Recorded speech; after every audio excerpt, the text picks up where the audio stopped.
Salut les Mogwai, c'est le Gremlins, et bienvenue dans Engine, la chronique qui va au cœur de tes jeux vidéo préférés. Dans cet épisode, on va essayer de comprendre pourquoi les animations des persos humains sont si dégueulasses. Habituellement, la majorité des jeux narratifs utilisent la motion capture pour parfaire l'immersion et l'animation des visages. Mais cette fois-ci, ça s'est passé différemment. D'après un communiqué des développeurs, la plupart des modèles 3D de personnages ont été faits à partir d'une technologie de scanner 3D et de détecteur de mouvement. Ils ont scanné des gens et ont commencé la 3D modeling à partir de ça. La 3D modeling, c'est de la modélisation tridimensionnelle. En gros, c'est l'étape où tes persos, meubles, maps, etc. sont créés dans un logiciel de modélisation 3D par ajout, soustraction ou modification du volume. Malheureusement pour BioWare, la technologie de scan de visage n'est pas encore assez avancée et les créateurs de modèles sont censés relisser derrière une fois le scan terminé. Le truc, c'est que le boulot de finissage des modèles 3D ont été faits par des prestataires de services, c'est-à-dire des gars en dehors de l'équipe principale. C'est assez fréquent comme système. Lorsque la masse de travail est trop importante, ça permet de finir dans les deadlines. C'est très utilisé pour les effets spéciaux Marvel par exemple. En externalisant la tâche, un protocole de validation a été manqué, et c'est la raison pour laquelle il n'y a pas eu de processus de vérification. BioWare a également beaucoup misé sur la technologie de scanner 3D, et malheureusement pour eux, le studio externe n'a pas vraiment fait d'effort sur le modèle de 3D humain. L'équipe de Mass Effect avait pour mission de se concentrer sur la modélisation des vaisseaux, des aliens et des armures. Le reste, ils s'en foutaient puisque c'était pris en charge par le prestat. Tous les modèles du jeu, excepté les humains, ont été réalisés en interne, ce qui explique la grosse différence visuelle. L'objectif était de garder des modèles le plus proches possible de la réalité, tout en faisant attention à ce que les personnages féminins ne soient pas trop attirantes. Ils désiraient respecter l'image de la femme dans leurs jeux vidéo, ce qui est plutôt raté quand on voit le résultat. Mais c'est pas grave, car même buggé, Mass Effect reste un grand classique des jeux à choix multiples. Et si tu t'arrêtes sur les graphismes en jouant à Mass Effect, c'est bien que tu es passé à côté de l'essence même du jeu. Que ce soit KOTOR, Jade Empire, Dragon Age, le principe du jeu repose sur la possibilité de créer ta propre histoire. Ici, c'est le scénario qui prime surtout, et la technique ne sert qu'à servir un propos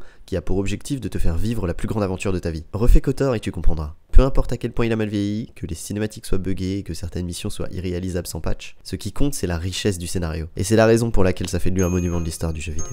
Voilà, notre chronique est terminée. Abonne-toi à nos chaînes et pense à nous suivre sur les réseaux sociaux. Héloïse et moi. Sur ce, je te donne rendez-vous jeudi un petit peu avant minuit et je vous fais des bisous les Mogwai.